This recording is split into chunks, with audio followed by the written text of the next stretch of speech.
कह देता है कि मेरे वोट लेट से 200 थे और आपकी मशीन जो है वो 150 बता रही है। हम उसी वक्त बैलेट यूनिट को खोलेंगे, पर्चियाँ काउंट करके बताएंगे तो ये देखेंगे मशीन ने भी इतने काउंट की और पर्ची भी इतनी की है।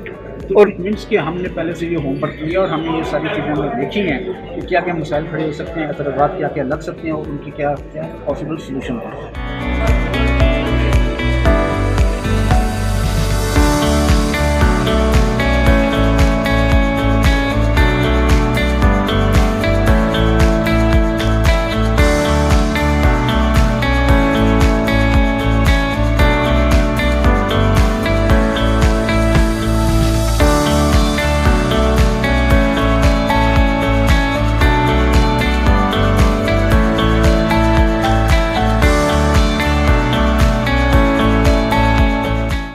जो हमारी कैलकुलेशन थी वो तकरीबन 30 लाख के करीब से हमें ये मशीन्स चाहिए for the day of the election. ये सारा ऑफलाइन सिस्टम है, तो इसको हमने ना तो इंटरनेट कनेक्टिविटी प्रोवाइड की और ना ही हमने इसको ऑनलाइन करना है।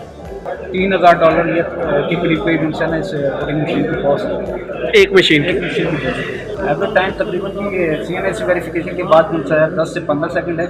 लेकिन इलेक्शन कमीशन ने हमें कहा था कि आप 1 मिनट में 2 से ज़्यादा वोट कास्ट नहीं करेंगे, मैक्सिमम 3 कर लेंगे, इससे ज़्यादा नहीं।